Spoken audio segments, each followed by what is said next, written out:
জয় বাবা শয়তান, জয় বাবা শয়তান। মঞ্জু, আমার আটকাবে যেন জলটা আনো। এই জেনারেশনের ভূতগুলো মানুষের মধ্যে সারা দিন জেগে থাকবে, সারা রাত তারপর পড়ে পড়ে ঘুমাবে। তোরা ভূতের নামে কলঙ্ক। বয়স হয়েছে, এখন আর পারি না গো গান গাইতে। একটা কেউ যদি শিকারে বেরে, এক্ষুনি আমি একটা ঘাড় মোটকে আসলাম, আবার আমাকে এক্ষুনি যেতে হবে রেশন দোকানে রক্ত তুলতে। সূর্য গেল অস্ত, চাঁদ ঢলে পড়েছে। তাড়াতাড়ি বলো, ভূত চতুর্দশীতে মানুষকে চিনতে কাটা 4টি সহজ উপায়।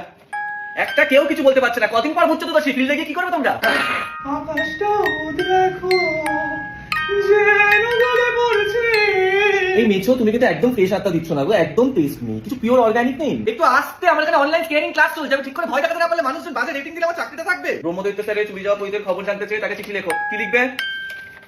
আমি দাঁড়িয়ে আছি, মাটির কাজ চলছে। দেখুন, যারা আমাকে আউটসাইডার বলে তারা তো জানে না যে হলিউডে আমার কি পজিশন, রাইট?